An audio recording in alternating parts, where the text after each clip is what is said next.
अब विवाहमा पटक पटक समस्या आउँछ। जस्तो विवाह गरिसकेपछि पटक पटक चाहिँ अब जस्तो टुट्दै जान किसिमको के समस्या, झैझगडा पनि त्यत्रो उग्र हुने, कता विवाह नै टुट्छ कि जस्तो हुने होइन, अथवा विवाह गरेर टुटिसकेको छ, सम्बन्ध विच्छेद भइसकेको छ भने तापनि फेरि सम्बन्ध गाँस्दाखेरि पनि फेरि पनि टुट्नु त भएन नि।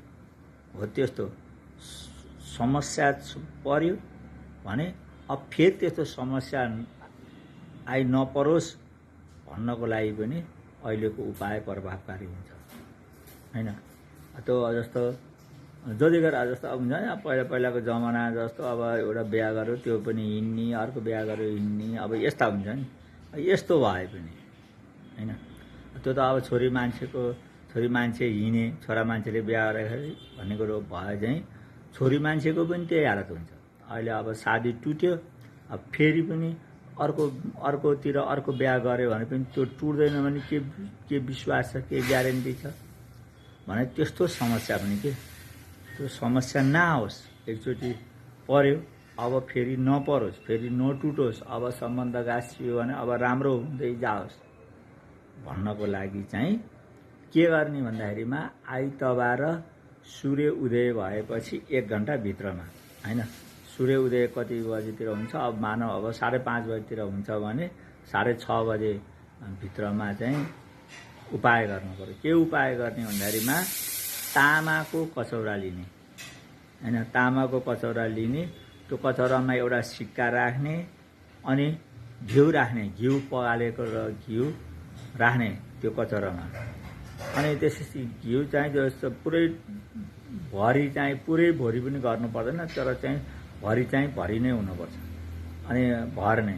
अनि घिउले भरिसकेपछि त्यहाँ चाहिँ अब अनुहार हेर्ने, जसको शादी नटुटोस् भन्ने छ अथवा फेरि शादी भइहाल्यो, फेरि विवाह भइहाल्यो भने पनि त्यसले चाहिँ स्थिरता पाओस् भन्न छ भने अब चाहिँ चाहे त्यो छोरी मान्छे होस् अथवा चाहे छोरा मान्छे होस्, उसले चाहिँ त्यसरी त्यो घिउ राखिसकेपछि कचौरामा, तामाको कचौरामा अनि अनुहार हेर्ने, आफ्नो अनुहार हेर्ने, त्यही कचौरा त्यो घिउमा अनुहार हेर्ने। अनि घिउमा अनुहार देखिएको हुन्छ। अनि घिउमा अनुहार देखिएपछि के भयो भन्दाखेरिमा त्यो छाया देखियो।